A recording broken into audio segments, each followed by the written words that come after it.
How's it going, everyone? Audrey from Off Leash Canine Training here, and I've got Esco. He's a 7-month-old American bully coming to us for our 2-week board and train program. Day one, the dude only really honestly knew the sit command.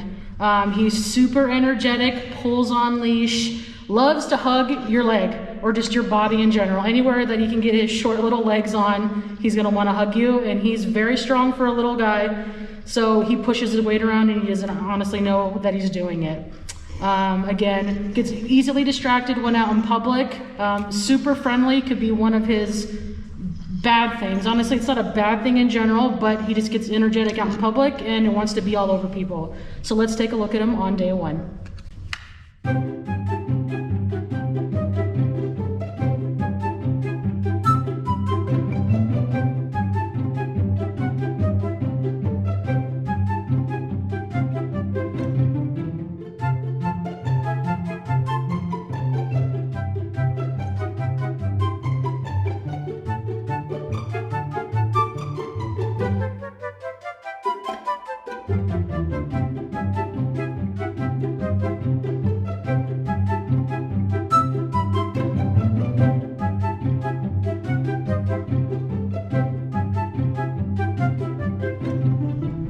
Now let's take a look at him just a short 14 days later. Good boy, Esco. Good boy.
Hey guys, Tom here, Off Leash Canine Training. I just wanted to take a quick moment to personally thank you for taking time out of your day to watch one of our many transformation videos. If you liked the video, if you were impressed, go ahead and give it a like. If you'd like to see more videos like that, subscribe, hit the bell notification so that you're notified whenever we do upload a video, which is almost daily. Feel free to head over to Yelp, Google, and our Facebook pages to see our many hundreds of 5-star reviews. And if you have any questions, hop on over to our website, westcoastolk9.com, or give us a call, 844-955-6559. We look forward to training your dog, and I'll talk to you soon.